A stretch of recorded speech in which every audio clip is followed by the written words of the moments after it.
Billie Carn. So Billie is the founder of Crazy Girl and CrazyOnes.org. Essentially, she's inspiring companies and individuals to challenge their own status quo.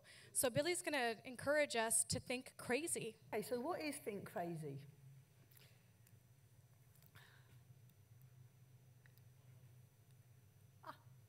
So, I'm going to stand over here because I like it better.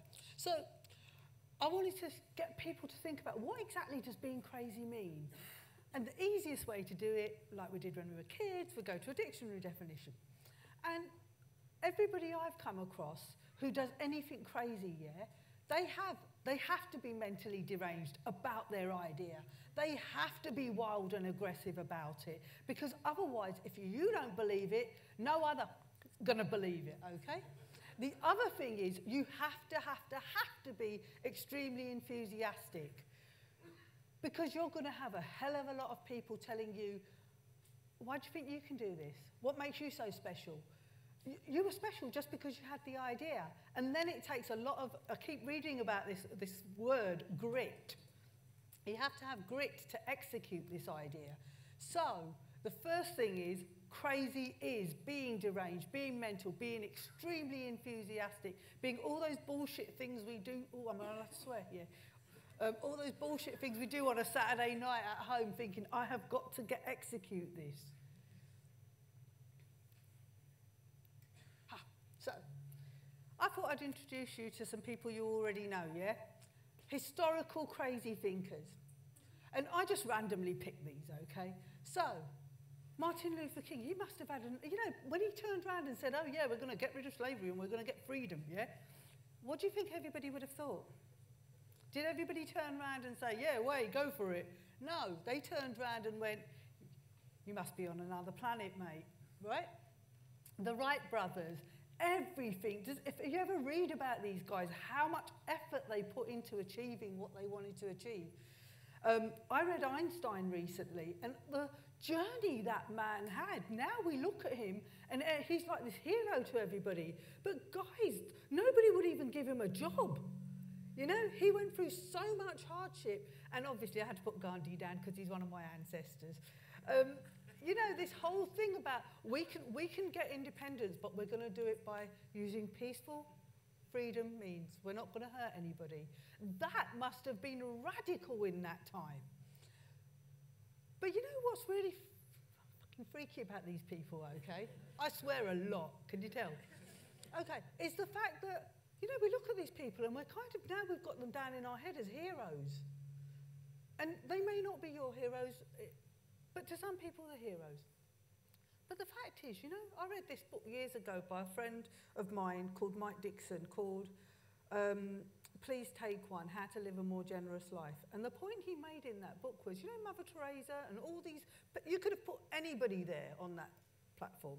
Edison, I could have whacked hundreds of people up. But you know, they all had 24 hours in their day, like you and me. They were all breathing the same oxygen, like you and me.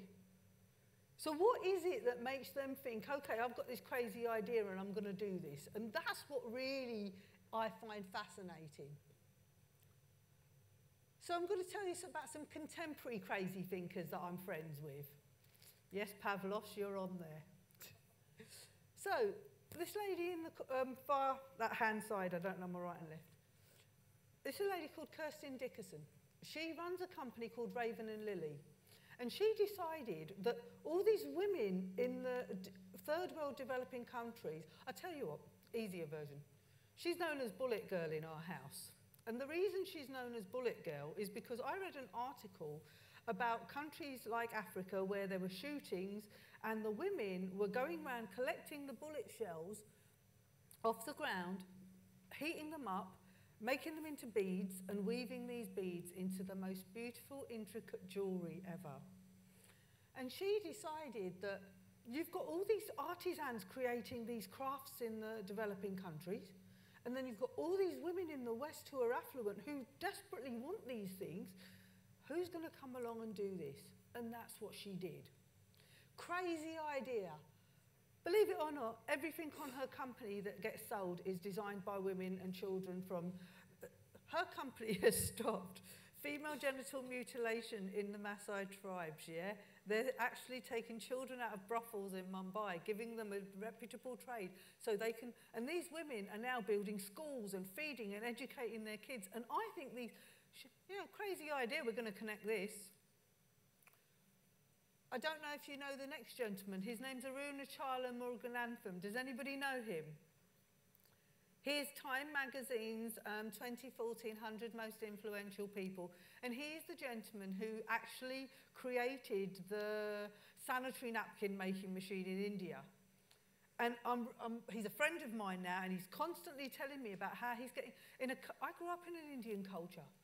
And he's got the Indian army men, soldiers, making sanitary napkins for women.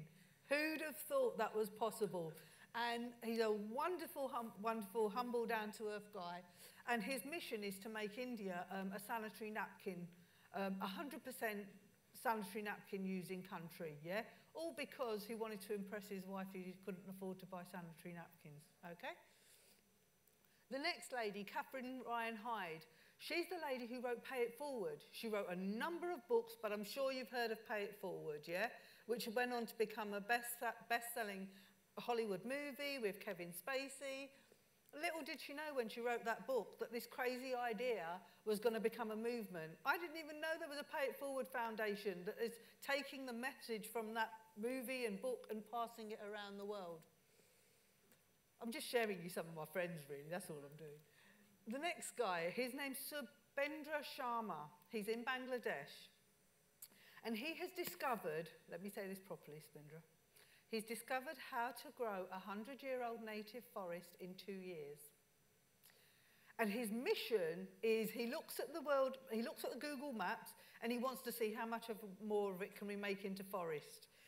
And leading on from the previous speaker, yes, he's open sourced the information. So if you can afford to hire him, you hire him. If you can't afford to hire him, here's the blueprint, go and grow your own forest.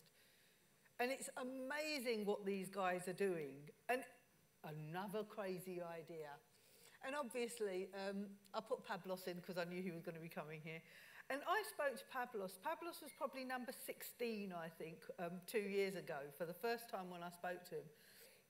And he was very special to me because he turned around and told me that he only gives time to people who he thinks that they're doing something special. And a lot of these people who gave me their time of the day was because of that, okay? And, I mean, anybody who's going to design... Didn't you design a machine that zaps out mosquitoes with a gun? I mean, not being funny, what kind of fucking funny life do you lead? I would love that job. So it's just a case of they're the contemporary ones. They're some of the people I've met recently. But you know what really freaks me out? Okay, I had to stick this slide in because I love it, right? I think anyone can be cool, but awesomeness does take practice and grit and determination and no salary and all those things that you entrepreneurs do.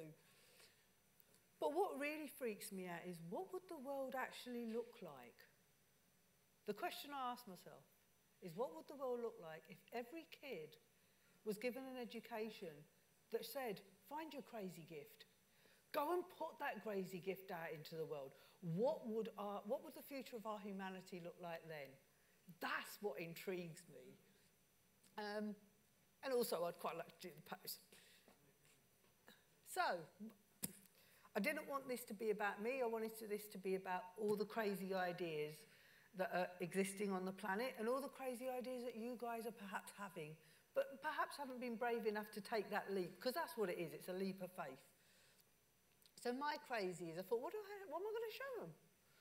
So this is a little post-it sticker that's been stuck on my computer for the last few years. And it says, crazy is believing you can learn from 100 crazy ones, AKA business mavericks, as I call them, and then create a movement to solve the world's wicked problems. And yeah, I'm an ex-children's nurse. 3 years ago, I was standing in a university teaching people how to look after their kids and a bit of leadership and management. But do you know what? I just went with it. And if you dare to dream, and I dared to dream, I dared to think that this ordinary girl like me could do this, I've actually interviewed 97 people around the world. Do you know the funniest thing about it? All my heroes, when I was a kid, all my heroes became my friends. And I have no business connections, really, but Patch Adams, you know, Lego, they ring me up and they say, Billie, keep doing this is amazing. And I'm just kind of like, well, what if I can do this, just imagine what you lot could all do, yeah? And I asked them crazy questions like, what do you need to execute? What's success? What's failure? You know, how are you really going to do this? What's holding you back? And I think that's about it, really. I don't think I've got anything else to tell you. That's my Think Crazy.